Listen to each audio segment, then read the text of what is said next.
China just quietly switched on a machine that burns 10 times hotter than the core of the sun, and the United States intelligence community flagged it as a national security threat before the press release was even published. Not because of the heat, because of what happens after the heat. If this reactor achieves what Chinese engineers claim it will achieve, it makes every oil field, every gas pipeline, every coal plant, and every nuclear weapon on Earth strategically irrelevant in a single decade. The Pentagon doesn't lose sleep over missiles anymore. They lose sleep over this.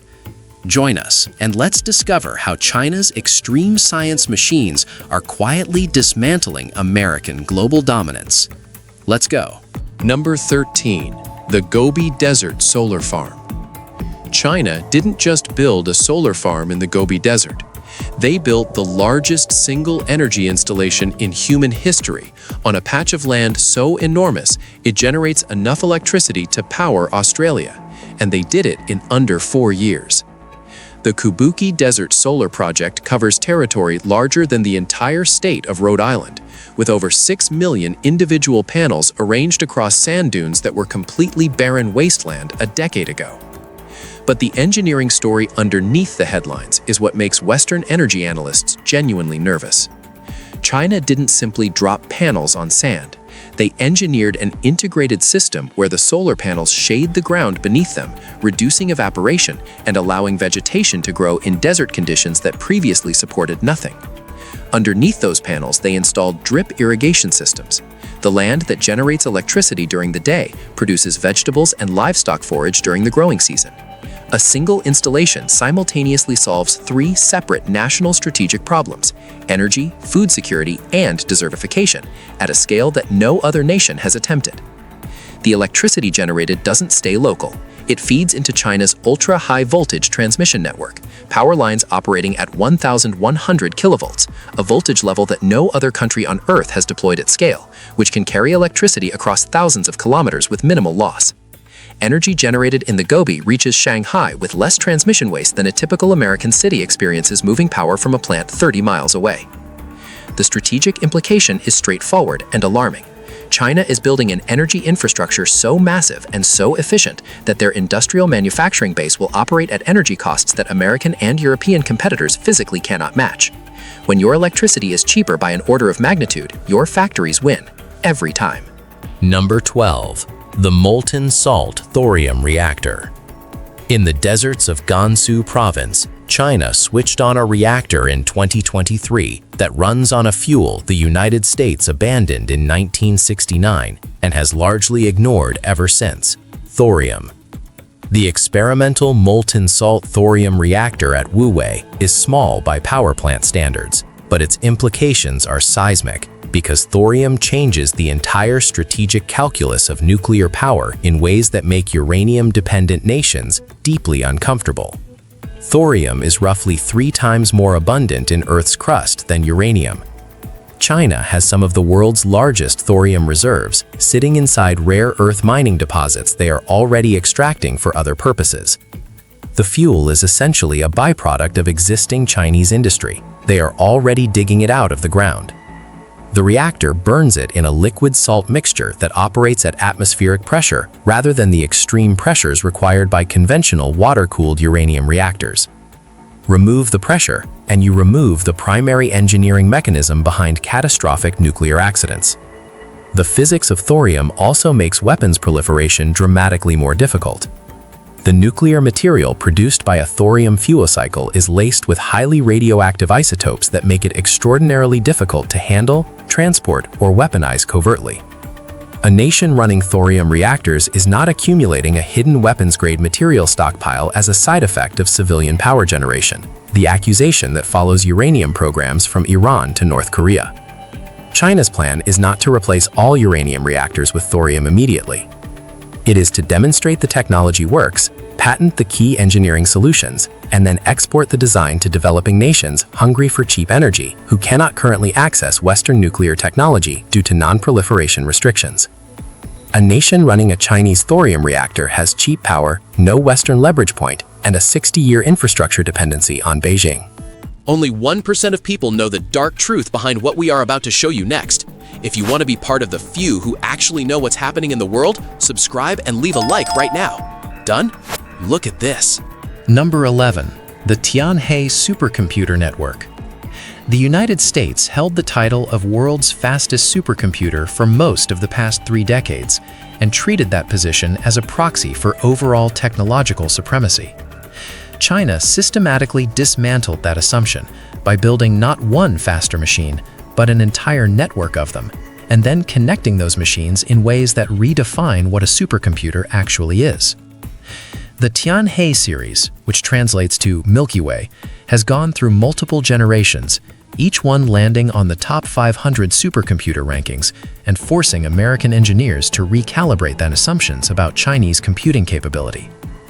But the raw speed number, while impressive, misses the more important development. China has been building its supercomputing infrastructure using domestically designed processors rather than chips from American companies like Intel and NVIDIA.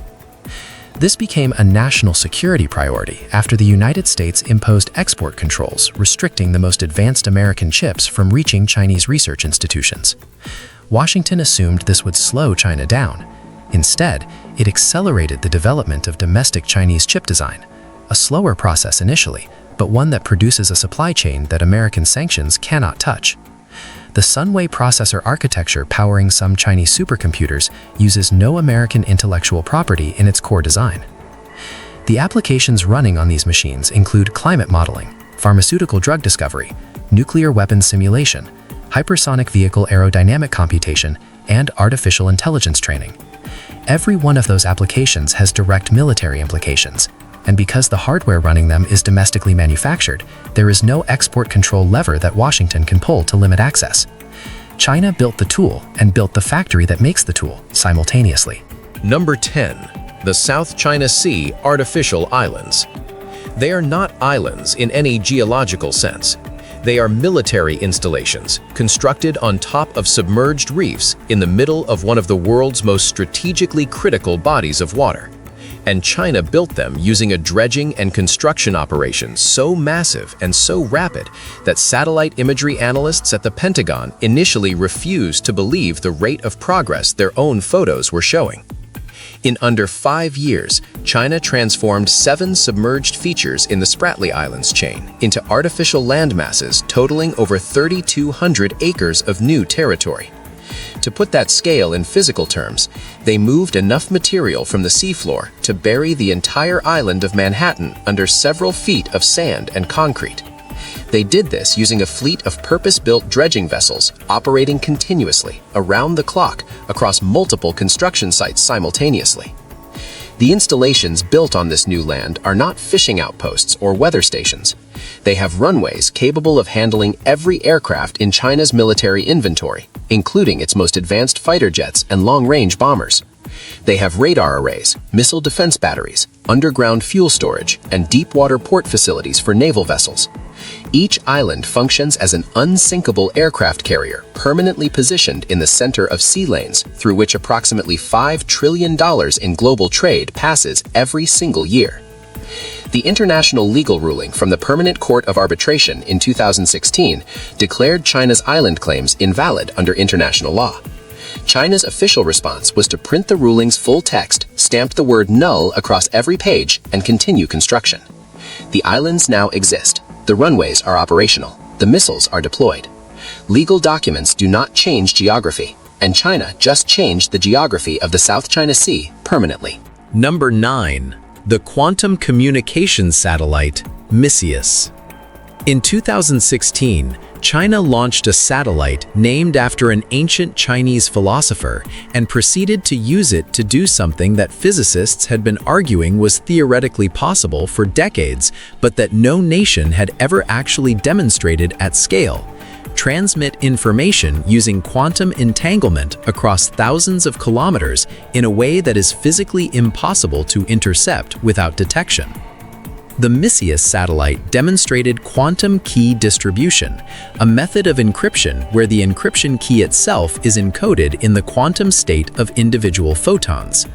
The fundamental law of quantum mechanics that makes this revolutionary is the observer effect.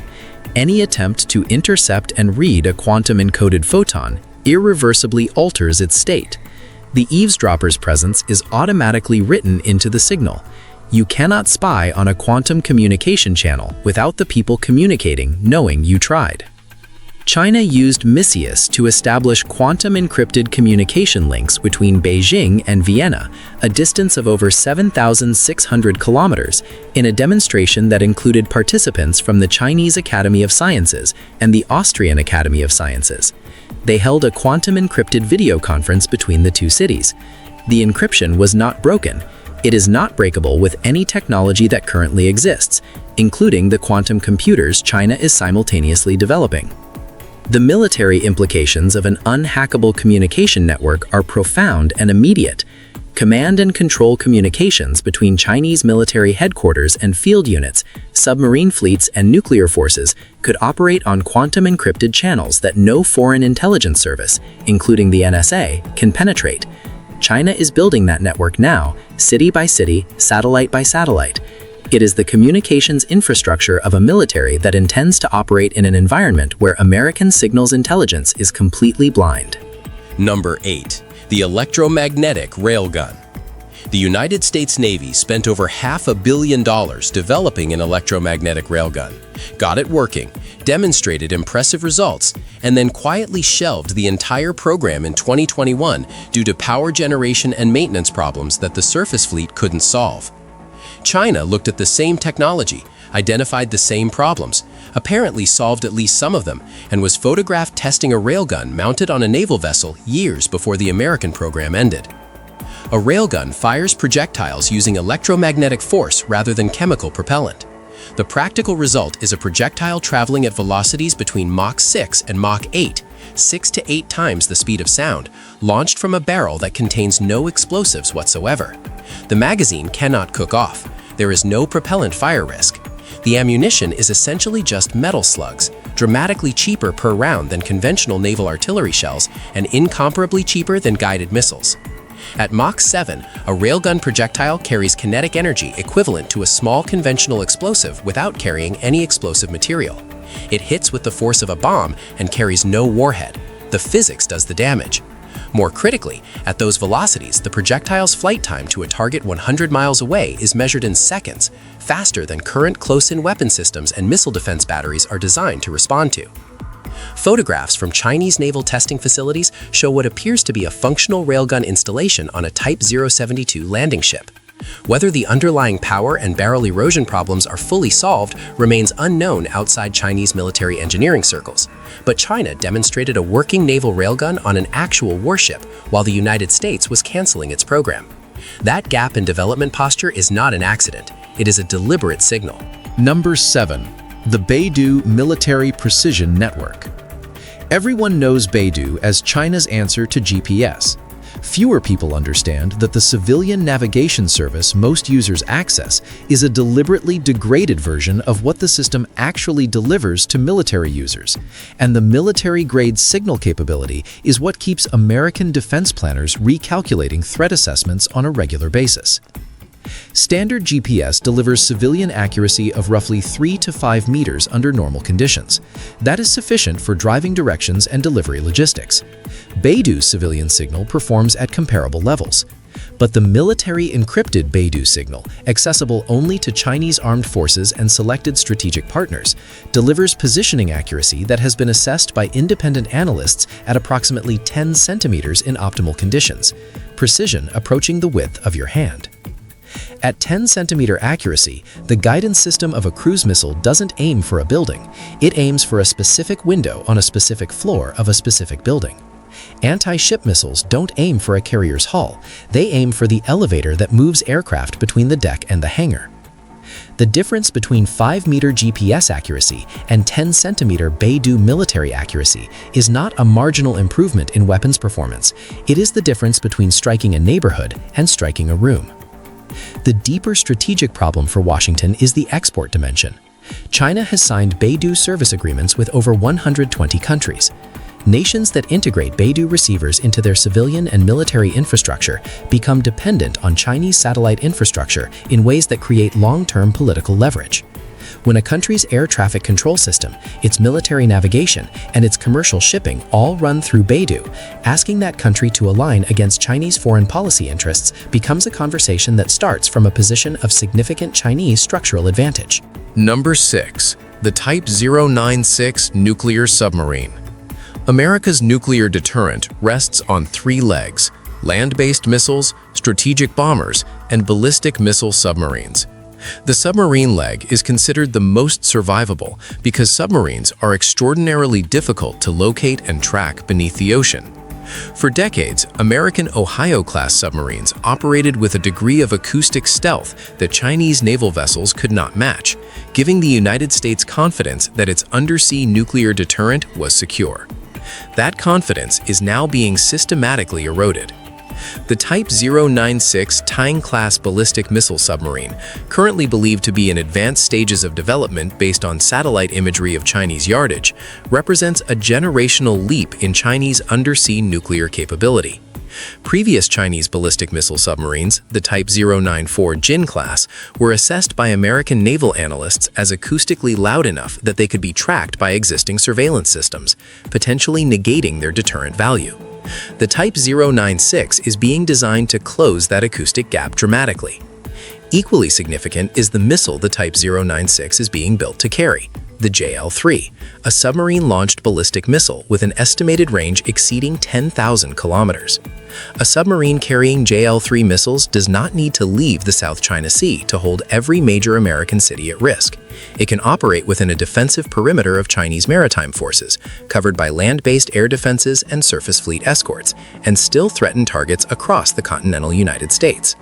The combination of a quieter hull and a longer-range missile means Chinese nuclear submarines could hold American cities at risk while operating in waters where the United States Navy has increasing difficulty conducting anti-submarine warfare operations. The nuclear balance that has structured international security since the Cold War is shifting. The Type 096 is one of the primary mechanisms driving that shift. Number 5. The hypersonic DF-ZF glide vehicle. When a standard ballistic missile is launched, it follows a predictable arc through space that looks, from a physics perspective, almost identical to throwing a ball. The trajectory is calculable from the moment of launch. American Missile Defense Systems, THAAD, Aegis, the ground-based mid-course defense network, are engineered to calculate that arc, predict where the warhead will be at a given moment, and place an interceptor in that location. The DF-ZF changes the geometry of that problem in a way that current missile defense architecture has no solution for. It launches on a ballistic missile booster, reaches hypersonic velocities exceeding Mach 10, and then separates as a glide vehicle that flies through the upper atmosphere at the boundary between the air and space, a region too high for aircraft and too low for orbital mechanics, maneuvering continuously and unpredictably towards its target. It is not following an arc, it is flying at Mach 10 while maneuvering against a defense system designed to intercept objects that travel in predictable curves. The intercept problem is not merely difficult, it is a different category of problem entirely, and no deployed American defense system is currently designed to solve it. China has conducted multiple flight tests of the DF-ZF, with American defense officials confirming that the tests demonstrated the system performing as designed. It has been assessed as operational. The glide vehicle is believed capable of carrying either a conventional warhead for precision strikes against high-value targets like carrier groups, or a nuclear payload. Either capability represents a fundamental challenge to American force projection in the Pacific. Number 4. The Fast Radio Telescope Intelligence Application. The 500-meter aperture spherical radio telescope in Guizhou is the largest radio telescope ever built, and its civilian scientific mission, mapping pulsars, searching for hydrogen gas clouds, listening for extraterrestrial signals, is real and significant. What is discussed less openly is the telescope's secondary capability profile, which American intelligence assessments have flagged as a dual-use concern requiring ongoing monitoring. A radio telescope of fast sensitivity can detect extraordinarily faint electromagnetic signals across a broad frequency range. The same physical characteristics that make it ideal for detecting the whisper of a pulsar 10,000 light-years away also make it capable of detecting and analyzing radar emissions, satellite communications, and telemetry signals at distances and sensitivity levels that no other ground-based installation can approach. Foreign satellites passing over Chinese territory emit signals. Those signals carry information about the satellite's operational parameters, its communication frequencies, and sometimes residual data from its sensor systems. A sufficiently sensitive receiver can extract intelligence from those emissions passively, without jamming, without hacking, without any action that constitutes a legally definable hostile act.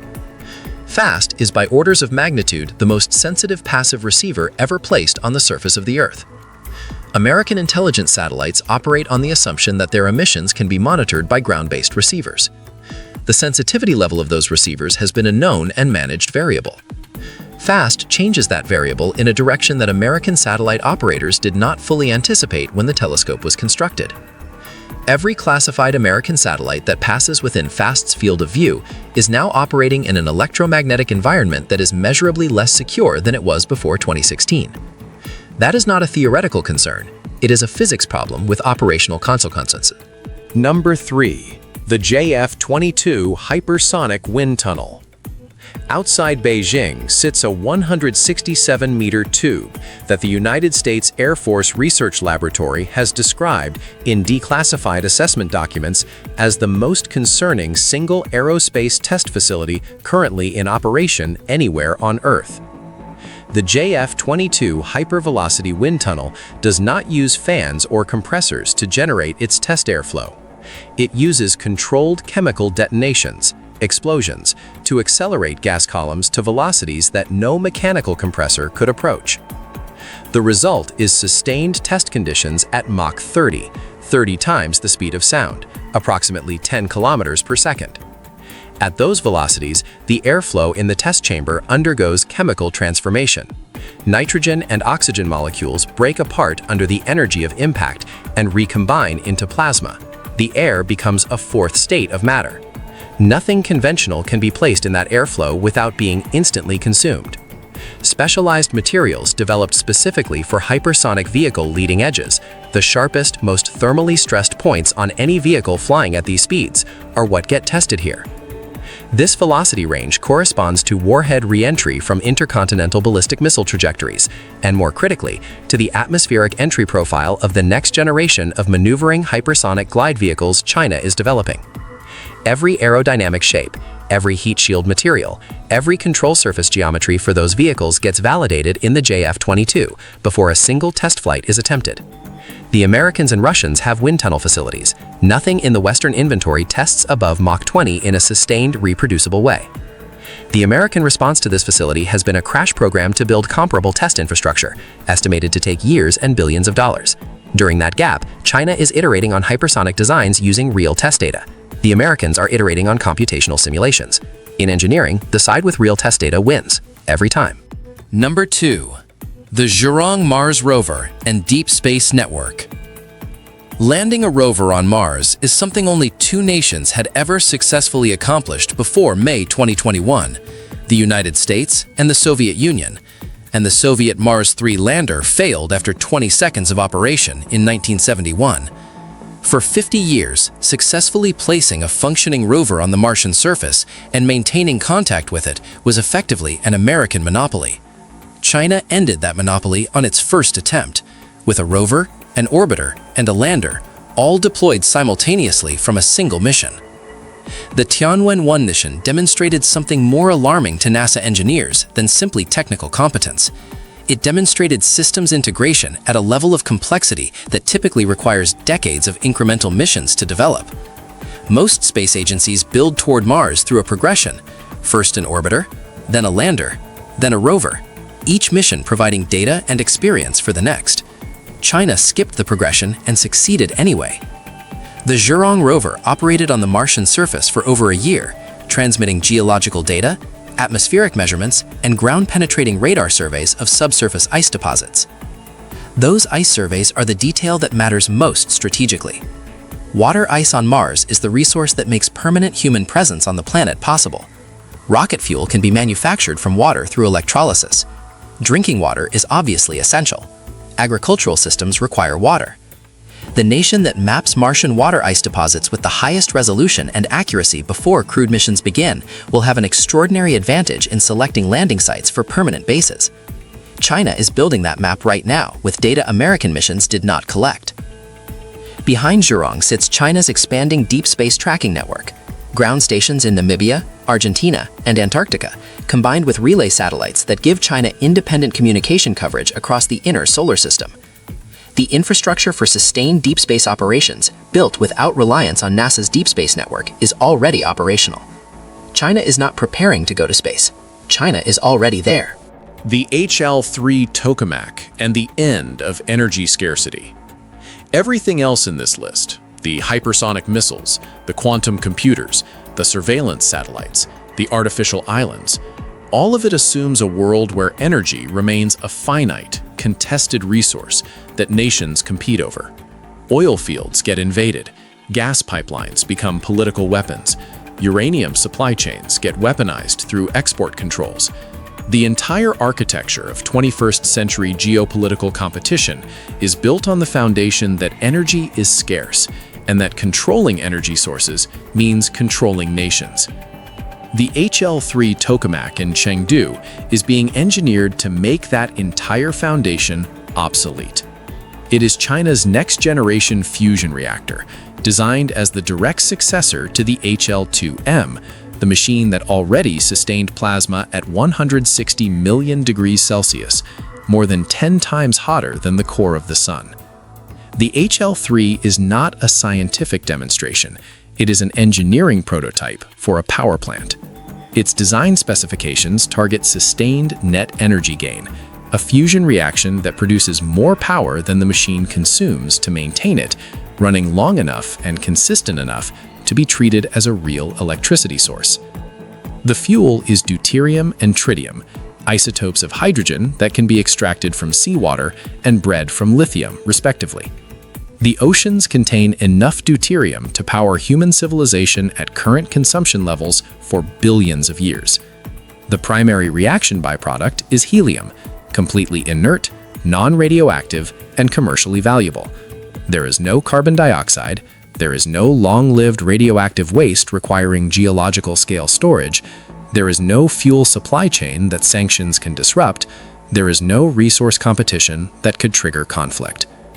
The magnetic confinement system holding the 160 million degree plasma away from the physical walls of the reactor operates at temperatures near absolute zero, negative 269 degrees Celsius.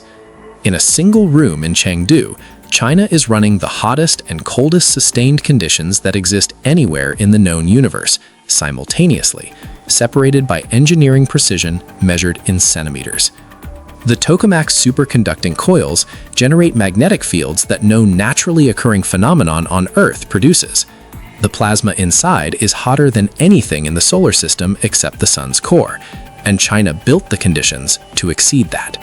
If the HL-3 achieves sustained net gain fusion and the engineering scales to commercial power plant size, and the Chinese government has committed funding suggesting they believe it will, the nation that first deploys commercial fusion power does not win a competitive advantage in the existing global order. It exits the existing global order entirely. Its manufacturing costs drop towards zero marginal energy cost.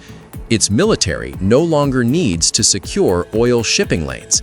Its foreign policy leverage over energy-dependent nations becomes absolute.